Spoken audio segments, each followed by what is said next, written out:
Hello, my crafty friend, and thank you for tuning into this very special little journal video.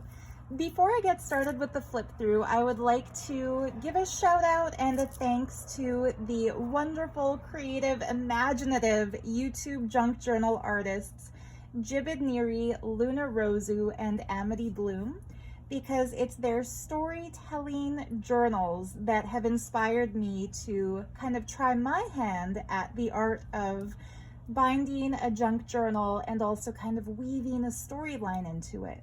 So if you haven't watched the videos on their channels yet, I highly recommend them. Theirs are the videos that I watched when I was kind of developing my passion for this particular art form. And yeah, this video wouldn't be complete without mentioning that. So the story that I've kind of created to go with this journal today was inspired by this faux ruby ring that I found in a local antique store. It's not really an antique piece, it's definitely a modern make, but the style is just so sumptuous and so old world feeling that it really sparked my imagination. So to me, this little journal is stuffed full of items collected by interested people who have had this ring passed down through their family line. And so it's kind of like a precious heirloom, and this book tells its story. The cover is wrapped in sari fabric. I've used pieces of upcycled broken jewelry that I bought when I was in India as kind of the hinges or the closure. And I've added just some collaged elements of textile, like this coffee dyed applique, some sari trim. This brooch was thrifted and it's so cool looking. It is removable, so you can actually take that off and wear it if you choose to. And there's a piece of sari mesh that flips up to reveal kind of a brighter image of this gorgeous woman here, who is kind of the main character of this story. And I just dangled a little faux ruby pendant from this piece here. So the closure is just some pretty red lace that unties, and inside we'll get to the little story. So first, the pocket here is vintage sari lace, and it is embroidered with just the prettiest golden thread with sequins and tiny seed beads, really opulent. And there's a reason I chose this fabric. You'll figure it out when you hear the story. Mucha print plain on the back, so great to journal. And I'm gonna go ahead and read this whole thing, so you might want to just skip ahead if you're not interested in the story that comes with the journal. But if you are, I hope you enjoy this. So it's a letter dated 8th July 1933 en route to Siam, which is now called Thailand, and it's addressed, "My dear descendants, I'm writing this letter for posterity to ensure the story of our precious ruby is not buried in the sands of time. Whilst I don't know the specifics, I do know, thanks to family lore and a bit of research, the general story of our most precious heirloom. 3 generations ago, my great-great-grandmother kept a bed and breakfast in Glastonbury. The inn had belonged to her parents, who inherited it from theirs going back for centuries in our family. One summer, a caravan of gypsies came to town, and a daughter of their tribe requested stay. Though many feared these unknown free spirits, our family had a streak of curiosity that compelled great-great-grandma to welcome her. The gypsy girl was, as the story goes, the perfect house guest. She kept mostly to herself, made her bed every morning, and said goodnight every evening. On the day of her group's departure, she declared herself incapable of paying the tab and offered a single perfect ruby in lieu of money. Great-great-grandma had foreseen something of that nature and readily accepted the gem. As the mysterious young woman placed it in her hand, she said, "Set this ruby in gold with diamond accents and wear it as a ring. This will unlock power and wealth beyond imagining." The girl, who had previously looked humble and plain, began to glow radiant and beautiful. her outfit transformed from a tattered and patched simple dress into a glorious gown embroidered with golden threads, and a row of coins hung from a scarf on her head. She was an ancient queen, a goddess, a mystic, a muse. Then she vanished. True to the words of her blessing, great-great-grandma became a world-renowned clairvoyant as soon as she had a goldsmith make the ruby into a ring. The gift remains in our family to this day and will continue to be with us as long as we wear the precious gem.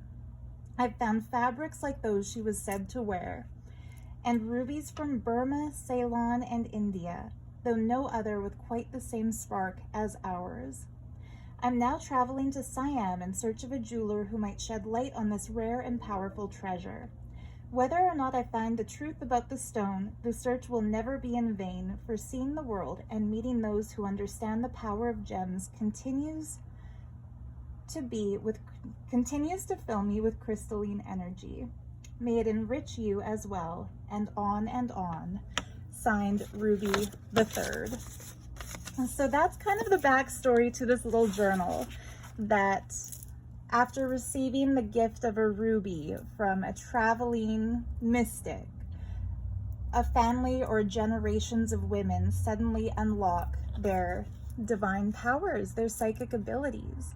And so I did a rough sketch of the ring and kind of filled it in with watercolor, including kind of gold watercolor, and just noted down the components. It's blank on the back, so that could be used as a journaling card. And then I filled the book with little things that correlate to that letter. And so this beautiful image here, I wrote on the back that it's the picture of a princess who once saw and complimented the ring. Of course, because I always like to include a real crystal or gem with every journal just to bring some of that energy, I put a real ruby in here. So this little charm is a raw ruby. And I'll try to go a little bit quickly because I know that story and took some time to read. So I won't go into too much detail about everything, but coffee dyed stenciled paper, really pretty pink trim, an illustration of lots of crystals, flips down to have some fun little journaling papers, all blank on the back, so there is space to write. And of course, these dark pages can also be written on with gel pen. This is a wallpaper sample from Sears from 1928, a vintage French book page, pocket made out of some really cool ribbon with a cutout piece from sari fabric. Stuffed that with a little envelope that I didn't glue shut, and that way the envelope can also be used as journaling space. And little matching coordinating bits of paper. These printables were all from the Boho Bohemian Bazaar kit, designed by Medieval Mirage.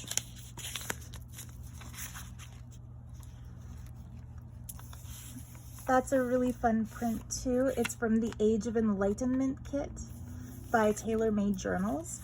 And I stuffed it with some more pretty little blank on the back journaling spots from Medieval Mirage. And then just to go down as a border, I put ruby colored vintage postage stamps from around the world. The idea being the owner of the ruby has gone around the world searching for the source of the ruby's power. This page is one of my favorites as far as the papers go. It's a late Edo period piece of rice paper that features calligraphy practice. So it's all actually handwritten Japanese characters. Some of them are very clearly scratched out, so maybe the student was getting impatient with the calligraphy. But I think it's just really cool looking. It's an antique, so the late Edo period was about the late 1800s. It kind of overlaps what we would call the Victorian era.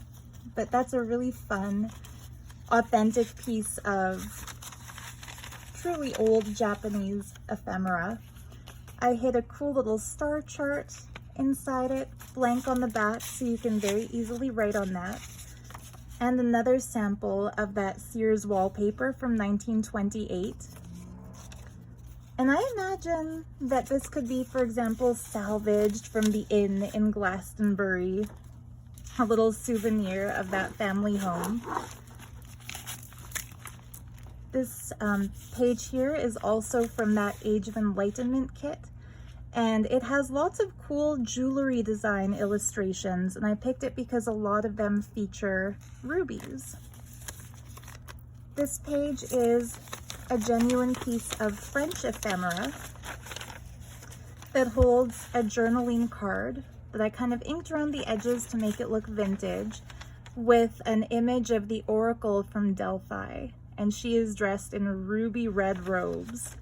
The Oracle of Delphi, of course, was a magical woman who received divine revelations and wisdom that she gave to those who made a pilgrimage to see her. And yeah, genuine French ephemera. It's a sales receipt from 1935. So very close to the date when I imagine the innkeeper's great-great-granddaughter was setting out to find out more about her ruby.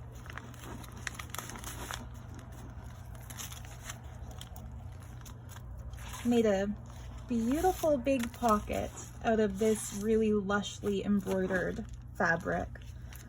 And this is another one of my favorite little things in this book. I took one of the envelope printables from Boho Bohemian Bazaar and turned it into a little mini book within the book. And so the closure is magnetic. There's a tiny little magnet hidden under the wallpaper scrap on the inside of this flap. And then there's another magnet hidden kind of under the image of Saraswati here. And so yeah, it kind of stays shut when you close it, even though it's pretty chunky. I put just a fun little printable in that pocket. And Saraswati, she's the Vedic goddess of wisdom, arts, creativity, music, and just the ultimate divine feminine. So I like to include pictures of her in the journals that I make because it's believed in India by those who practice Hinduism that by keeping the image of Saraswati in a journal, a school book, or just a book of any kind, she helps stay in that creative flow so you don't get writer's block or creative block. So yeah, this is another piece of upcycled broken jewelry. It just looks really cool there as part of that closure. And then I kind of made this little booklet an Indian theme. So we have a pair of traditional gold earrings from India, and then just some music paper, an image of the goddess Lakshmi, the goddess of wealth and abundance. And then just lots of fun little scraps, more of that Sears wallpaper sample. This is another print from the Age of Enlightenment kit.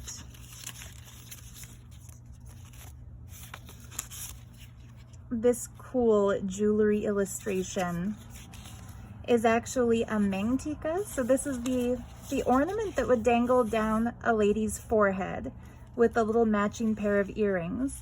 But the illustrator kind of flipped it upside down and made it look like the part that goes down the hairline is the trunk of an elephant. So it's kind of like an ode to Ganesha in jewelry. And then there's a chart of all the astrology signs.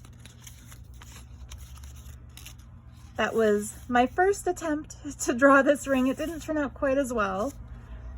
And then a really beautiful necklace featuring Krishna and Radha. And then a little sample of that embroidered fabric that's kind of like the fabric that our gypsy girl was wearing when she transformed into a divine being. So this little page has just a couple of vintage stamps, Queen Elizabeth in red. I've paper clipped them in so you can take them off and use them elsewhere if you choose to. That's a piece of really gorgeous grungy vintage wallpaper that I found at a local thrift store. Cool architectural piece out of an art history textbook. This tab has a secret little pocket where I've stashed another astrology star chart. So you can definitely keep some secrets here. And on the other side, I folded up a long piece that I cut from a printable. There's a slightly interactive element here with that pretty fluorite crystal. Really beautiful architecture. I put kind of a belly band tuck spot with a vintage castle stamp from France and some stamps from England in kind of cool contrasting colors. Took a coffee dyed piece of turquoise paper, roughly folded it and tucked it into there just because I thought it looked cool. And then this piece of costume jewelry is glued down, and it supports an upcycled piece of an earring from India with faux pearls, faux rubies, and faux emeralds, and it just has that lush style of Indian jewelry that was illustrated in a couple of the images in this little mini book. And it just looks really cool, I think, when the book is open, having all the beads and things kind of hang down from it. This pretty Art Nouveau style mermaid holds a vintage illustration of astronomical devices and a little print of 3 of the women featured in cave paintings along the Silk Road. And they're just opulently adorned in turquoise and jade and gold and just really fun jewelry. This is a print from the paper Cameo that I think has just a really cool old world feel. And behind it, I've hidden a print on some really cool linen paper. A lot of this stuff, by the way, is printed on linen paper of ancient earrings. So they're earrings from ancient antiquity from Greece and Rome. This page has a little cool vintage stamp and another little cool vintage stamp, one on each side. This Mughal era princess is wearing some stunning jewelry that includes rubies. Behind that, I tucked a print that I made of a stunning hand-painted Vedic verse in Sanskrit, blank on the back, so plenty of room for journaling. This coffee-dyed paper with kind of ink stains because I put an indigo paper beneath it. Really pretty chrysanthemum and dragonfly. A page from an antique book that's either in Japanese or Chinese. I'm still waiting for somebody who can identify the characters to let me know. This flips open for some little mini journaling space. And on the other side, it's a tiny little pocket. That print is an antique jewelry design illustration showing a Baroque pearl shaped like an elephant surrounded by gold filigree and gems. Inked around the edges to make it look vintage, and put a vintage stamp from Iran in the top corner. And then this is one of my favorite little things. It's a set of 12 stamp prints from India featuring all the signs of the zodiac. And I put Cancer in the front because that is the sign most predominant in the month of July, which is the month of the ruby. But all 12 astrology signs are there. It's just the cutest little set. I like working with this one. You see me print it out and use it in a lot of my journals, and they're blank on the back, so you can write whatever you'd like on them or use them as decoration to glue into this book or another book if you prefer. But the little band that I've made to wrap around these mini stamp prints has a genuine vintage stamp from India holding it shut And I love this stamp with the three-headed lion. Just really cool. This page here has some beautiful gold peacock trim and a beautiful piece of mesh sari fabric. And it flips up to reveal Adi Shakti, the goddess Devi, with her multiple arms, each holding sacred objects. And I imagine anybody who goes to India in search of the meaning behind rubies or the power of gemstones will naturally encounter goddesses and temples. Vintage French page, kind of folded up to create a pocket with more of that coffee dyed applique. I made an origami envelope out of some ruby paper and stuffed it with some pretty things, including this print from the pre-Raphaelite movement that shows kind of a magical woman at her weaving table, inked around the edges to make it look vintage, and a sample of the fabric that I've used to line the book. I think anybody who buys a little journal like this is probably crafty and will appreciate having some fabric samples to play with. The really cool interior architectural shot from an art history textbook. More of that coffee dyed paper. This tab I've tucked a really cool piece of Indian jewelry into. This is actually a hair ornament. So the little wire at the back would go into, for example, a braid or the back of a bun. If you want to wear it with kind of modern styles or Western style, I find that this tucks really nicely into a ponytail holder to adorn a ponytail. But it's a lot of fun to wear these kind of traditional jewelry pieces. And you definitely can just keep it in your book, but you don't have to. You can take out pretty much all the loose jewelry can be taken out and actually worn as jewelry. But it also looks really cool on that tab. This is from an architectural manual from France from 1912. That paper. This is more French play paper. There's a little pocket there. I did leave some of the pockets blank just because this journal was getting super full, but I don't like to leave any pockets empty, so I'll put a vintage Time Air luggage tag in it. You know this is really old because Time Air no longer exists as an airline company. Beautiful page, prints from the paper Cameo.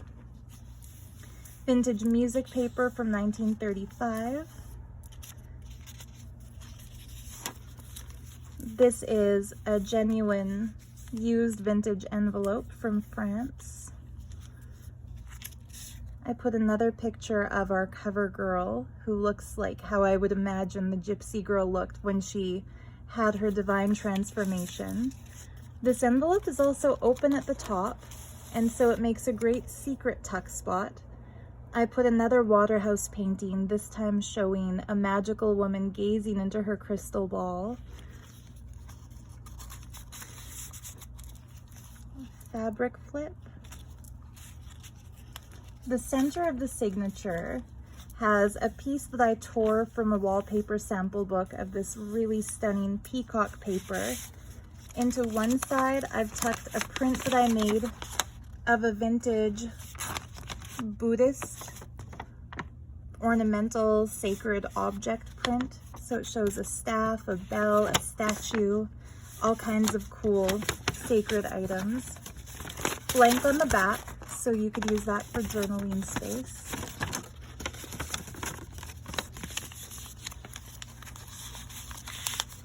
And on the other side, another Waterhouse image, this time of Circe with her cauldron.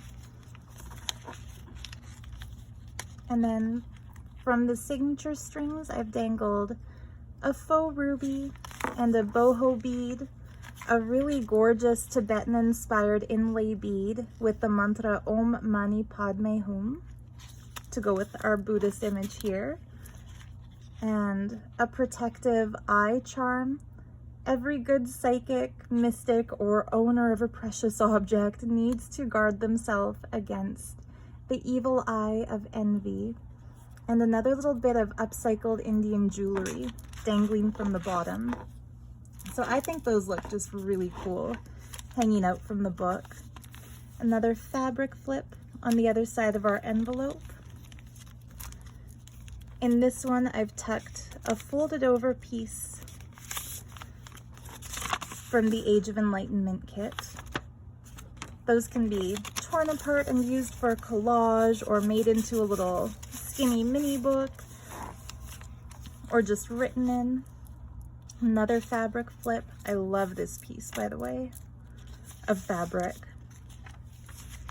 The other sides of a lot of the papers.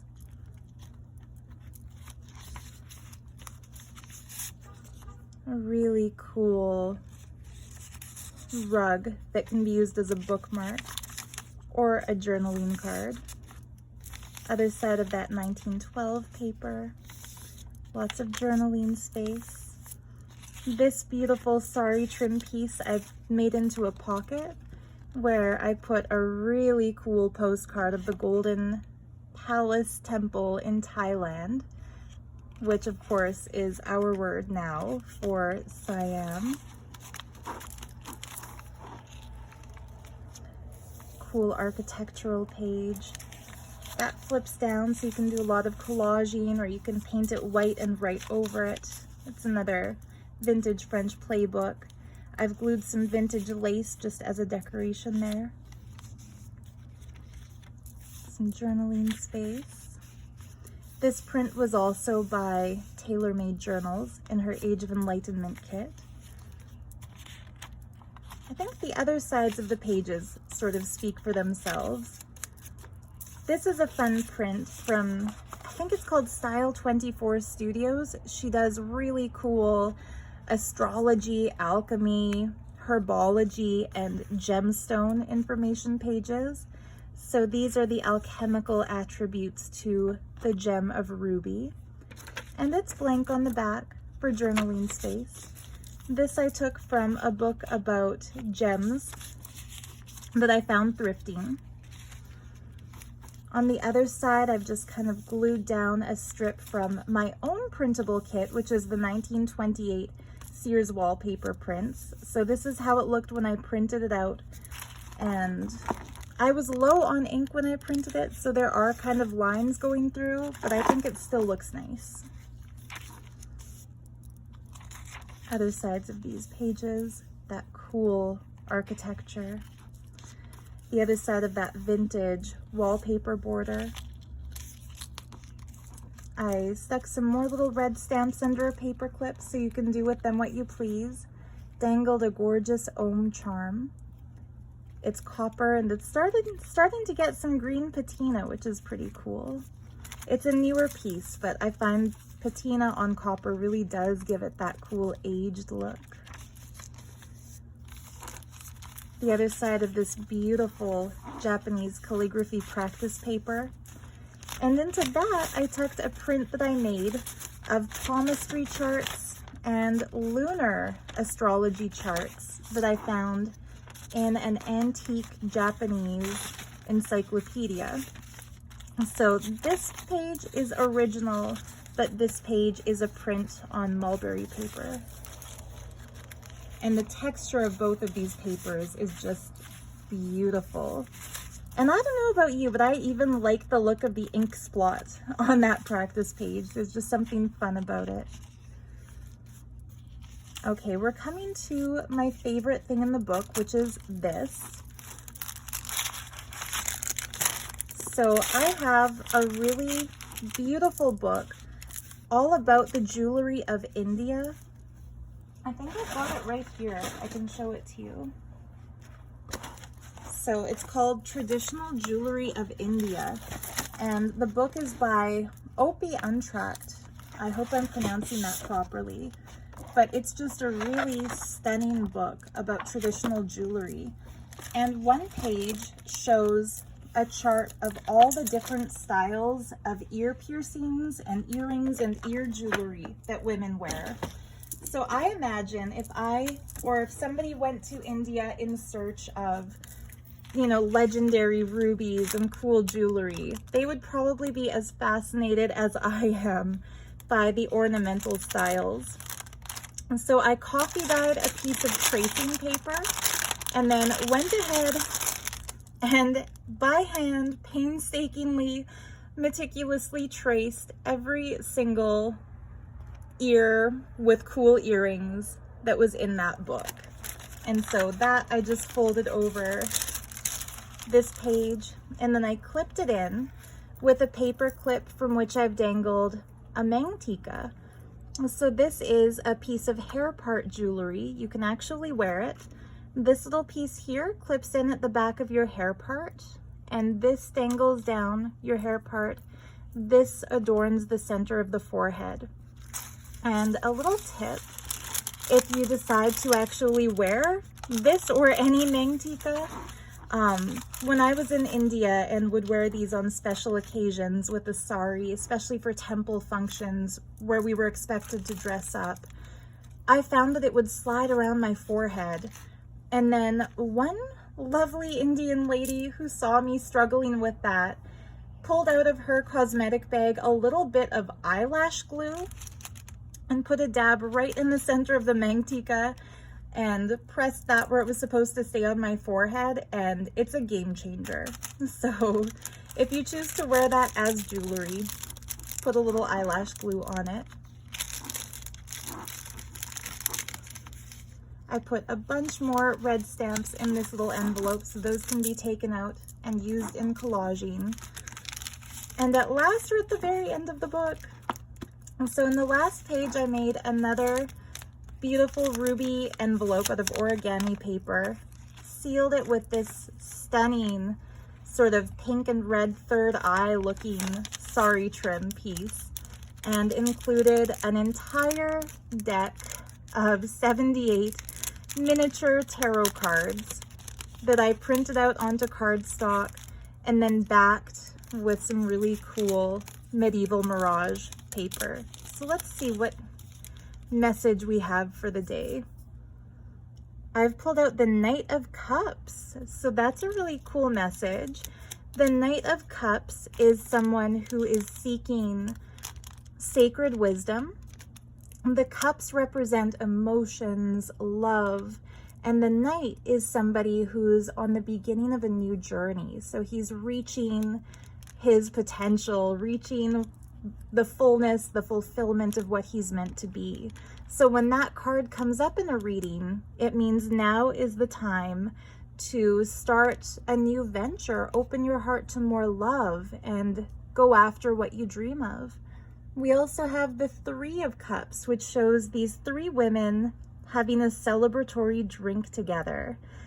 In some decks, these three women are shown dancing, celebrating, having fun. So for sure, it's a time of victory and success. And even as I say this, I'm noticing the Empress card here and the Emperor card there. So if you have been wondering about, for example, divine masculine and divine feminine, sacred romances, this might be a sign for you when we see both the Empress and the Emperor together at the same time. It shows it's a really powerful, auspicious time for divine partnerships. The fact that the Empress is right side up and the Emperor is reversed, to me that shows just a little bit of favoritism here given to the divine feminine, which perfectly makes sense since this little book was made as a tribute to the psychic powers and the divine feminine powers that can awaken when we're on our right journeys and when we're open to the blessings life has to give us. So I hope you enjoyed my little art journal. It will be for sale in my Etsy shop called Art of Gems Stationery with a link in the bio. And of course, whoever buys this book will also receive the ring that inspired it as my special little gift with purchase. So thank you so much for watching. So much love to you. Happy crafting, happy journaling, and I look forward to chatting again next week. Bye for now.